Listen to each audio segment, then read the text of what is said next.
yourselves.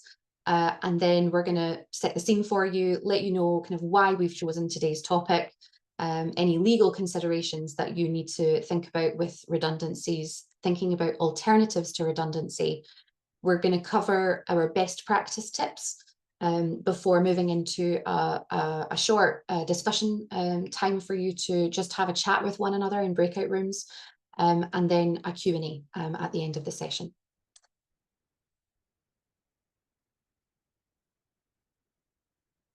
So there are a number of you here today who will be already familiar with SCVO's HR service.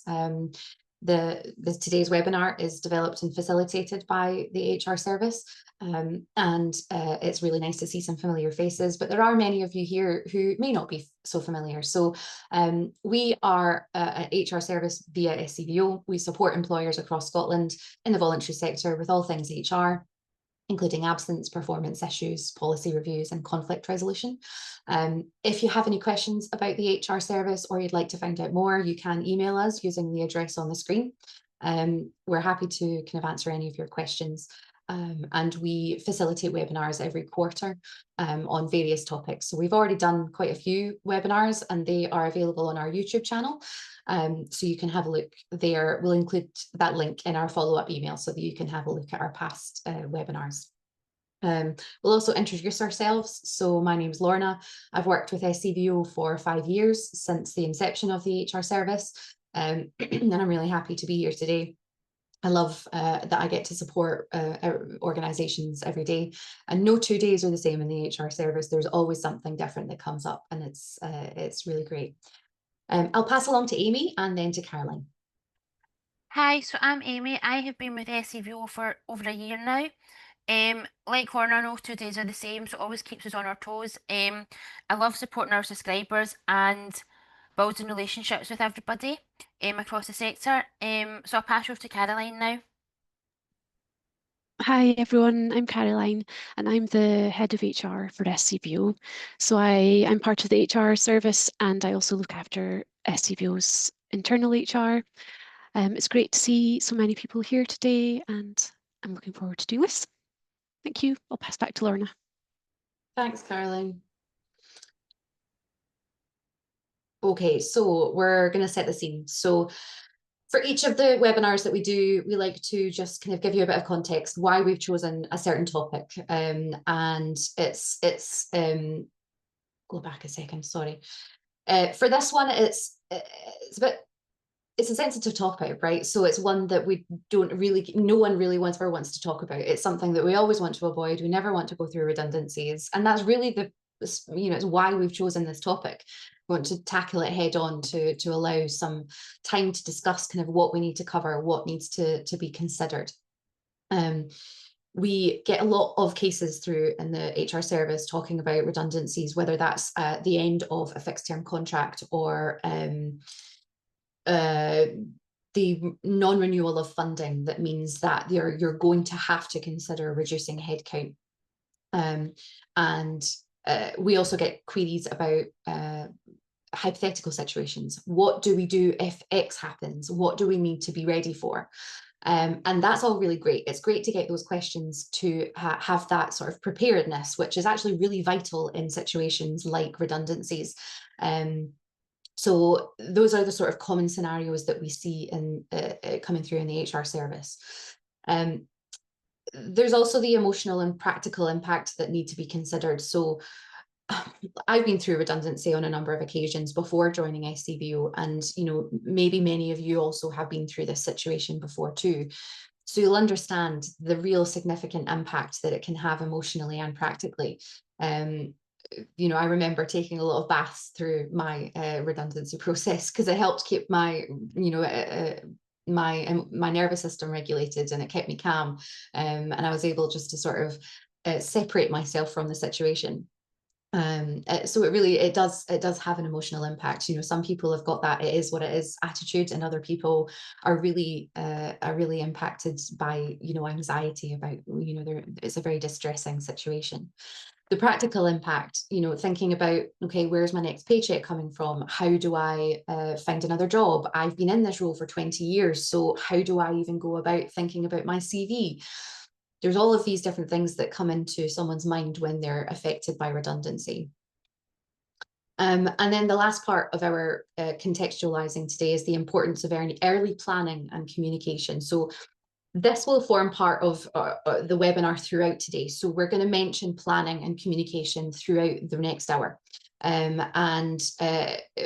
We will talk to you about kind of recording things and what plan you need to have in place, how to execute that plan, and how to communicate the plan as well.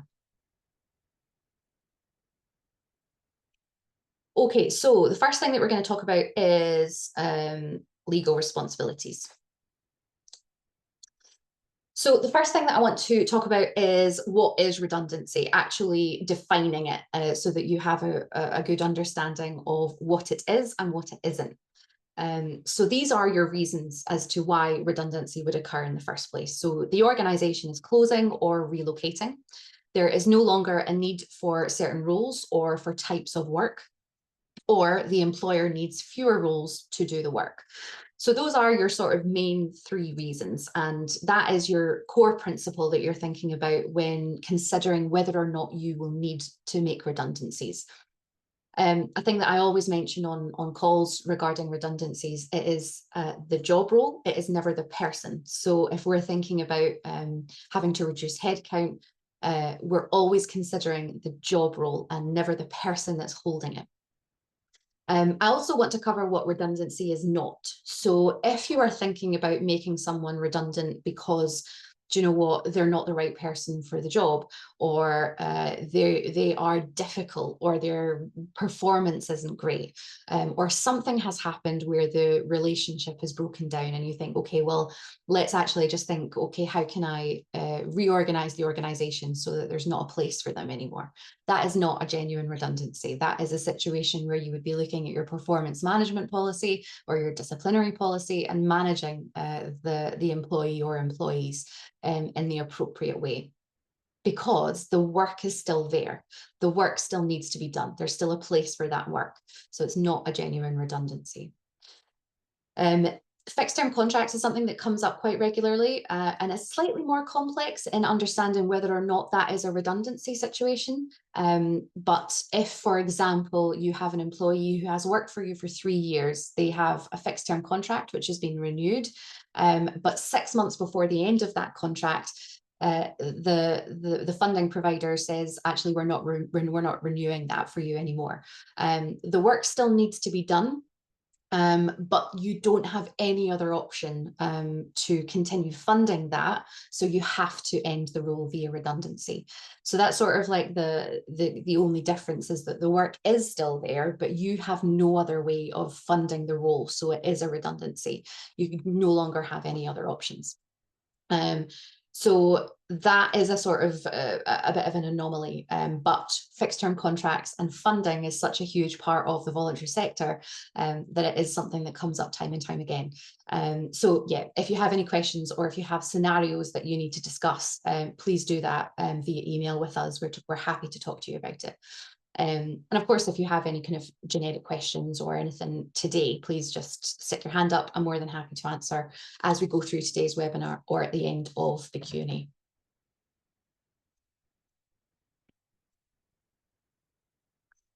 So some statutory requirements for you to remember. So these are the sort of, these are your pillars that you absolutely must meet. And those are the things that you need to have considered and done during this process.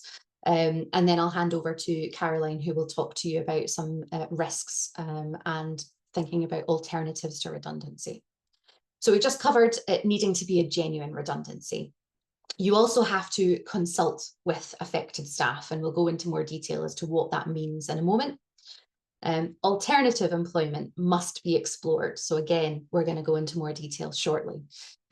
Notice periods must be adhered to. So there's a number of times where I've spoken to organisations where they might not be able to meet that notice period because something's happened where redundancies have to happen within 10 weeks, but someone has 12 weeks notice that they're entitled to.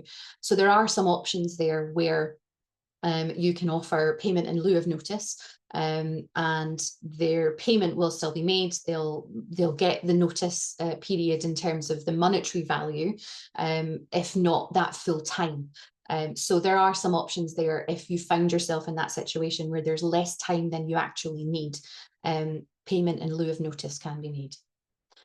And then redundancy pay. So for those with 2 years or more service, they are entitled, and if they are, eligible, they are an employee, they will be entitled to a statutory redundancy payment. Now, your organisation might offer enhanced redundancy pay or contractual redundancy pay, where that would be payable to someone with under 2 years service. But across the board, if your employee is eligible, you must pay the statutory minimum for redundancy. I am now going to pass over to Caroline, who will talk about the legal risks. Hi, thank you. Yes, so we can't really talk about redundancy without talking about the legal risks. So the biggest risk is that you end someone's employment and you haven't followed a fair redundancy process. So there are different processes depending on how many jobs are at risk of redundancy within your organisation. If 20 or more jobs are at risk of redundancy within a 90-day period, there are stricter requirements and required timeframes. So today we're focusing on smaller scale redundancies, so less than 20 jobs. If you are in a situation where you think 20 or more jobs are at risk within your organisation, get in touch with us directly and we can talk you through the process. Okay, so if you don't follow a fair process, the main risk is that your employee may have grounds to claim unfair dismissal at an employment tribunal.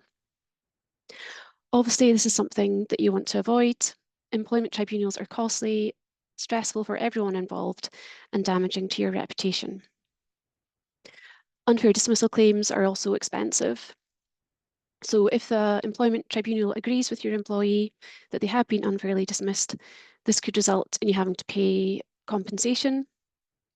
The compensation is normally based on the redundancy payment plus the current and future loss of earnings. And if you have failed to hold the collective consultation, if you have made more than 20 jobs at risk, you could also have to pay a protective award. So yeah, what I'm saying is it's expensive, it's stressful, damaging to your reputation. If it's handled badly, you'll also have a disengaged workforce and potential loss of income if the loss of reputation is so bad that you handled it so badly. But I'm not trying to scare you. So, okay, so what are the most common mistakes employers make in this situation that leads to an unfair dismissal claim? So on the next slide, we're going to break that down. So yeah, so this is a breakdown of the most common errors employers make during redundancy situations. And yeah, the first thing I want to say is it's not an easy process. Mistakes are easy to make. Sometimes you're trying to do the right thing and you unknowingly, you're not following a fair process. So treating consultation as a formality. Employers sometimes present redundancy decisions as a fait accompli, meaning that the outcome is already decided before consulting with their employees and their trade union reps. So this undermines the legal requirement for genuine consultation. So genuine consultation can feel difficult for organisations in our sector. If you know that funding for a job is coming to an end and you can't afford to keep someone on in the post without the funding, it can feel like the decision has been made for you. It's been taken out of your hands. But the very important thing to remember in this situation is that there may be alternatives that you haven't thought of, that your employees or a trade union rep might come up with during consultation. And importantly, to avoid this risk of an unfair dismissal claim, you have to hold meaningful consultation with your employees that are at risk. Ignoring employees on leave, that's another common error. So staff on long-term sick leave, maternity leave, or secondment are sometimes overlooked or treated differently. So make sure that you include employees that are on leave in your redundancy planning. Employees on maternity leave have specific rights in redundancy situations, and we'll touch on that a wee bit later. Using flawed selection criteria. So in a situation where you have more than one employee doing the same job, and you're reducing the number of jobs from 2 to 1, for example, you need to follow a fair process to select which employee is made redundant and which employee stays in the remaining job. Criteria that can be used in this selection between two people include skills, experience, qualification, attendance records, but you have to exclude absences that are related to maternity or disability, disciplinary records, performance, and length of service. So they're all seen as fair criteria that you can use, and you should use a mix of those rather than just one or two. Relying solely on length of service can lead to claims of age discrimination, so avoid a process where it's solely focused on length of service. So the last in, first out method is seen as unfair. Neglecting to explore suitable alternative employment. This is a big one, and we'll touch on this a bit later. So even when the redundancy is genuine and the selection is fair, dismissal can still be unfair if you haven't explored alternatives with your employee. So that's alternative roles that are vacant within your organisation. So the most common error employees make during redundancy situations, which lead to unfair dismissal claims, is failing to conduct a fair and meaningful consultation process. So we're going to focus on that for the next few slides. Thank you.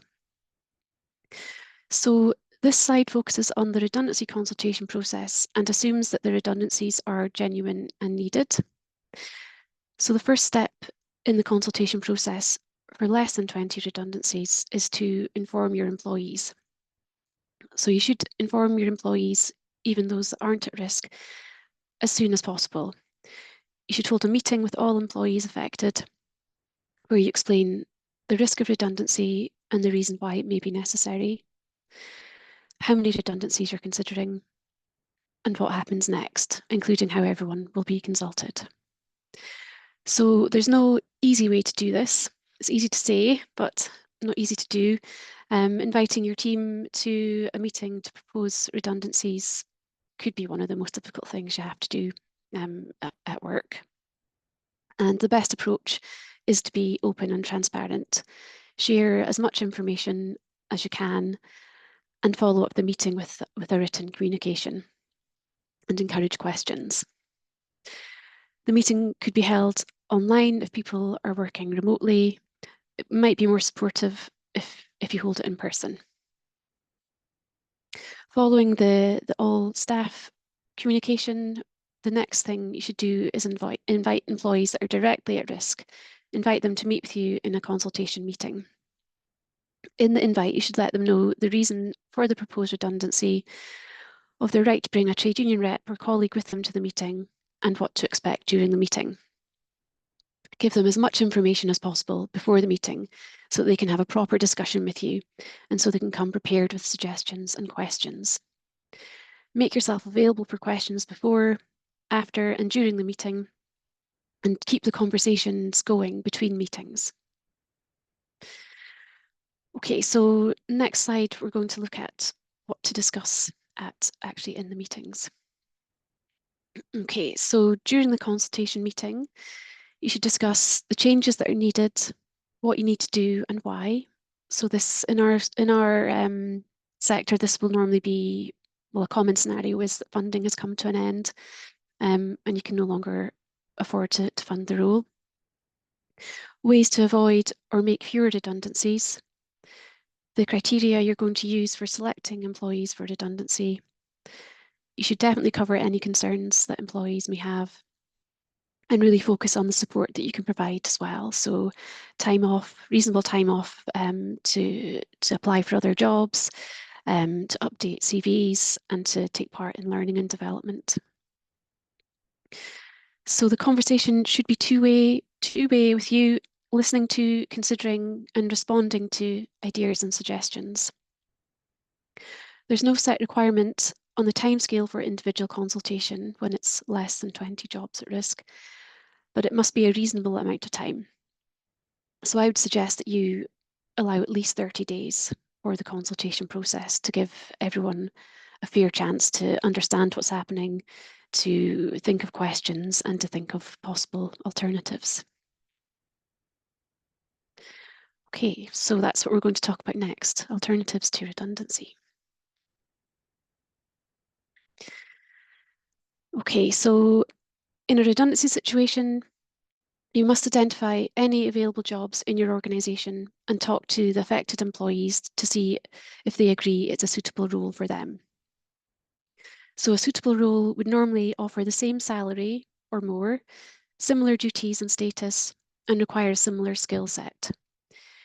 Even if you think a vacant job in your organisation is not suitable, if it's a lower salary or different skills, you should still speak to the employees at risk about the role. They might prefer to move into a lower paid job rather than redundancy. If a role is suitable, you should offer it instead of redundancy. If you don't, then the employee could claim unfair dismissal. So they shouldn't have to apply for the role if it's a suitable alternative, but if there is more than one employee at risk, you must follow a fair process. So you'd have to, so they would maybe have to apply for it and go through some sort of interview process. But if it is just one person at risk and there's one job available, you can slot them into that role. I can see there's a comment. I should have said to start with, if any questions come up during this, do put them in the comments and we can answer them during the Q&A. Okay. So if you have any employees that are on maternity leave, shared parental leave, or adoption leave, you have to offer any available jobs within your organisation to them first. Okay, so employees have the right to a 4-week trial period if they accept a new role. If they need more time to train for the role, you can agree a longer trial period. It's a good idea to set out the dates, the start and the end date of the trial period in writing. If the employee finds that the new role is unsuitable during the trial period, they can leave the role and still receive the redundancy payment. If they unreasonably refuse the new job or they turn it down in the trial with no valid reason, they can you might be able to withhold the redundancy pay. So a valid reason would be something like the job is on lower pay or the job's at different location and they're required to travel further to that job. So maybe travel to another city, or their journey used to be just one bus, but now they have to get 2 buses. Okay, so other alternatives. So another way to avoid compulsory redundancies is to offer voluntary redundancy. So before you go into the compulsory redundancy process, as a first step, you could see if anybody would like to request voluntary redundancy. So this means that you give employees the option to put themselves forward for redundancy. It's not ideal, but if you are in a situation where you need to reduce your salary bill, this could be a less stressful, more gentle option. On the downside, it will create feelings of insecurity within your teams. It is a bit of a blunt tool and it probably won't work out exactly as you need it to, but it could create vacancies or a vacancy within your organisation that you could then redeploy other employees into if they're at risk of redundancy. Or it could mean that you save enough money to continue operating at a reduced capacity. It's your decision whether or not to accept a request for voluntary redundancy, taking into account the wider needs of your organisation. It's a good idea to make any criteria that you're using to make your decision clear to your employees. If you do give the option of voluntary redundancy, you should offer it as widely as possible, and not necessarily just to those that you've already identified are at risk. And you should never put pressure on anyone to accept or request voluntary redundancy, and don't single anyone out. Okay, other alternatives, I'll just quickly cover these. So voluntary reduction in hours could be another way to save on salary costs and avoid the need for redundancies. You could consult with your team members and let them know that you're open to requests for them to reduce their working hours, which would reduce their working pay. It could be that a member of your team is open to working part-time as a permanent or temporary change that suits them. Recruitment freezes and pay freezes as shorter term solutions only are also options for you to consider. And short-time working, where an employee is only required to work for some of their normal working week, can be imposed if that's in your employment contracts and if your employee agrees to it. If the contract allows for this, the time off work can be unpaid. Short-time working is a temporary solution and must not be a permanent change to agreed working hours. Employees could claim redundancy if the short-time working goes on for 4 weeks in a row or for 6 weeks in a 13-week period. So short-time working is not ideal. It should only be used as a last resort, and I do recommend avoiding it if you can. So thank you for listening, and I'll pass back to Lorna. Thanks, Caroline.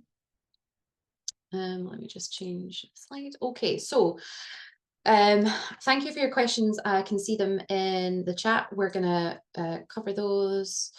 Great to see them there already. So best practices, we're gonna have a look at these now. So I've kind of broken these best practices into 3 main sections. So the first is communication. We've spoken about all of these already so far, but we're just going to cover over a few different points. So communication, support, and fairness. The first one is communication. So the biggest thing here, we'll go through these points first, and then I'll kind of give my best practice tip.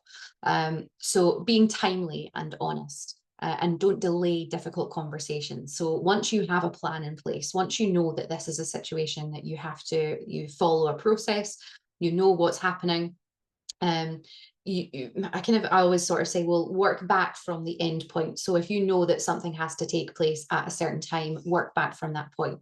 At what point do you need to share that information? Don't delay it any further than that. Once you have the consultation meetings in place, share what you need to share. One of the most difficult things about redundancy is uncertainty and not knowing what's happening. So being as transparent as you possibly can be with a clear and consistent message is a compassionate way to manage redundancies. Using clear and jargon-free language. Even things like the consultation period. What does that actually mean for the person that's going through it? If you're able to, discuss things in layman's terms to really kind of simplify so that everyone is very clear on exactly what's happening. You can still say this is your consultation period and this is what that means. Tailoring your message for different audiences. So if you are sharing an announcement with those who are at risk or who will be at risk of redundancy, you might want to share some kind of more specific information in relation to the consultation period.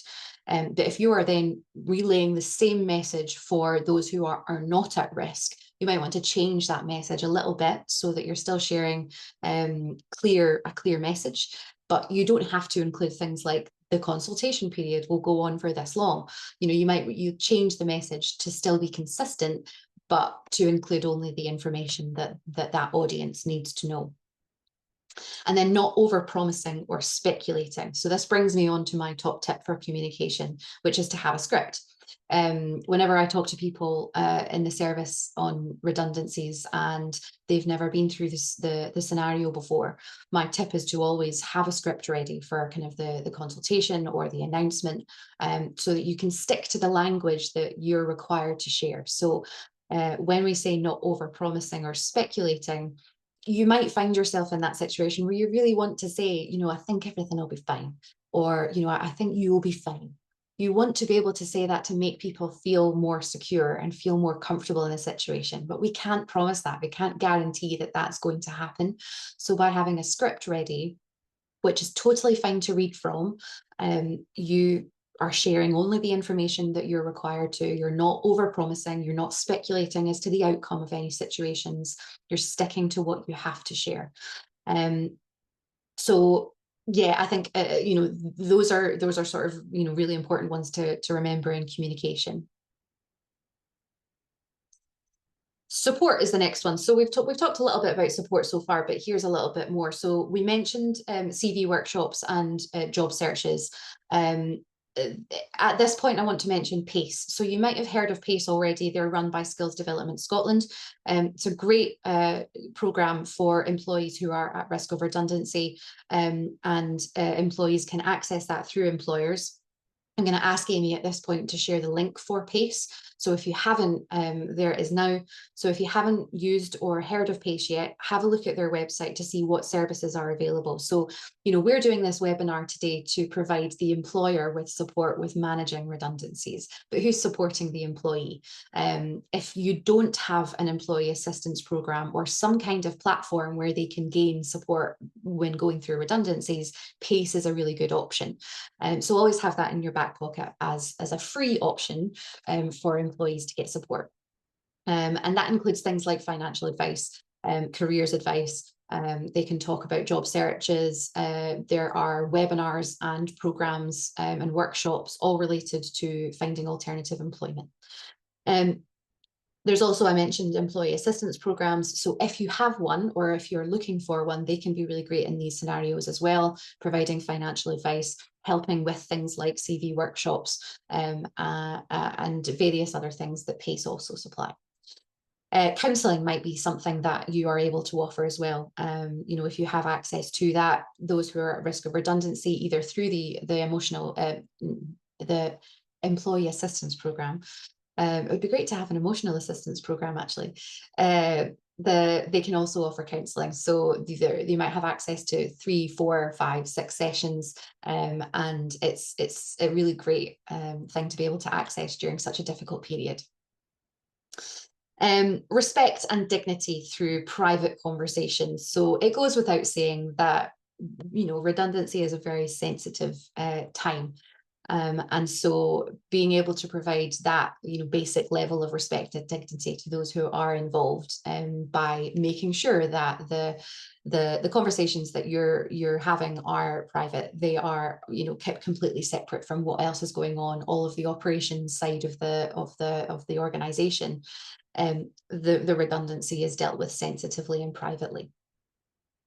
And don't forget that you also need support. So the employees that are going through this are having not having a great time, but you're having to manage the process, and that's really, you know, it's a very stressful thing as well.